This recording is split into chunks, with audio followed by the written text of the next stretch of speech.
My name is Dr. Charlene Vetter, and I work for Buffalo State College Counseling Center. Crisis Services is a valued community partner of ours. We utilize the services of the outreach team, collaborate on the community consortium, and often call upon Crisis Services to do emergency and educational outreach to our campus community. I'm very proud to say that members of my family helped start the first suicide prevention center in Buffalo, which evolved into the Crisis Services of today. The origin story of this outstanding organization we now know as Crisis Services of Western New York is also my family's story.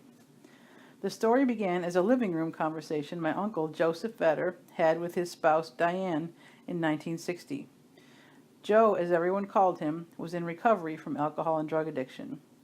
As part of his own healing journey, he began attending local meetings of Recovery Incorporated. The recovery program was a national program based on the self-help method developed by Dr. Abraham Lowe for those suffering with depression and anxiety. Suicide prevention was an integral part of the program. Meetings were peer facilitated by those who had successfully implemented Dr. Lowe's strategies to manage their mental health symptoms. Being inspired by the work of recovery, Joe asked his wife if she was willing to help him start an emergency mental health center using their own personal assets. She answered in the affirmative, and the Suicide Prevention Center was born. Its first location was 2248 Main Street in downtown Buffalo. It was run on a shoestring budget by volunteers who took calls 24 hours a day. I'm proud to say that several members of the very first team of volunteers, along with Joe, were my father, Bernie Vetter, and my mother, Joan, my uncle Killian, my uncle Vincent, and Aunt Phyllis. As the Suicide Prevention Center grew in size and reputation, community partnerships began with local law enforcement, clergy, and hospitals. The advisory board boasted several prominent members. The local academic community began to take an interest in the center's work in suicide prevention. Two local professors from the University of Buffalo, Dr. Dennis Brissett and Dr. Morris Freed, documented the operations at the center for a year, studying the inner workings of this quote-unquote non-professional center.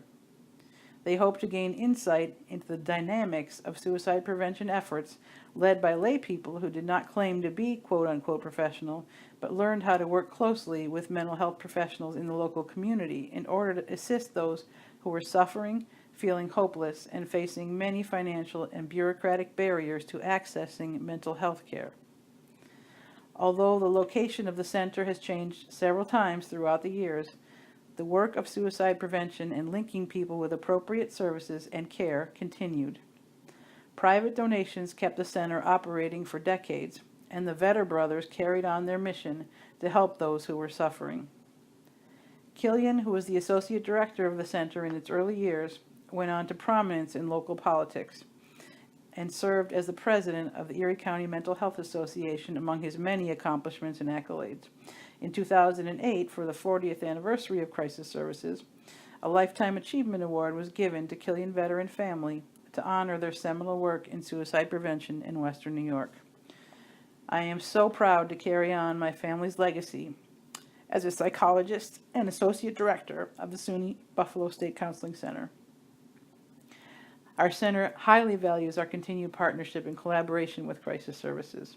And personally, I'm continually gratified that I'm connected to Crisis Services through my personal history and my professional life. I'm excited to share the story of the humble beginnings of what is now an incredible agency and one of the crown jewels of our community.